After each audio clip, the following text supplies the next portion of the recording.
নতুন যেহেতু আমি কাজ করতেছি সেক্ষেত্রে আমার হয়তো বা মিডিয়াতে হয়তো বা শখের বসে চলে আসা হয়েছে, বাট ওইভাবে কিন্তু যেহেতু অভিনয়টা কিন্তু অনেক একটা কঠিন একটা ব্যাপার এটা, তো সেক্ষেত্রে সাইমন ভাইয়ের কাছ থেকে অনেক হেল্প পাচ্ছি, অনেক অনেক বেশি হেল্প পাচ্ছি। আর ছবিটার ডিরেক্টর তাজু ভাইয়া, ছবিতে আমি রাফিয়া নামের একটা ক্যারেক্টার করতেছি যেটা সাইবার ক্রাইম নিয়ে বর্তমান যেটা হচ্ছে, আর কোয়ার্টার হিসাবে সাইমন ভাইয়ের সাথে কাজ করতেছি, তো অনেক হেল্প করতেছে আমাকে এটা।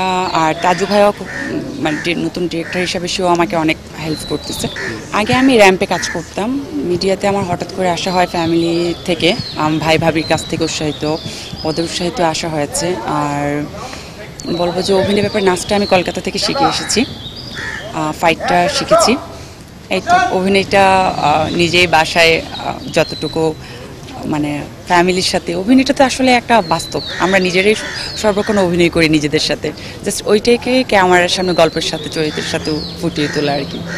আমাদের মেসেজ হচ্ছে আমার অবশ্যই আমাদের সিটি কর্পোরেশনের মেয়র মহোদয়ের কাছে আকুতি আমাদের যে সিনেমার পোস্টারকে আপনি আবার রাস্তায় লাগানোর অনুমতি দিন, অথবা নির্দিষ্ট একটা জায়গা করে দিন যেখানে আমরা পোস্টার লাগাতে পারবো, কারণ সিনেমা হচ্ছে শিল্প, সিনেমাকে সরকার শিল্প ঘোষণা করেছেন, সেইখানে শিল্পের বিকাশটা ঘটবে কিভাবে যদি সেখানে পোস্টারই না থাকে। এটা হচ্ছে আমার মানে ব্যক্তিগত মতামত। আমি চাই আমাদের পোস্টার, সিনেমার পোস্টার সব জায়গায় অবাধে লাগানো যাবে, এই অনুমতি আমাদের বর্তমান যিনি মেয়র আছেন যে দুইজন, ওনারা অবশ্যই এটা খতিয়ে দেখবেন।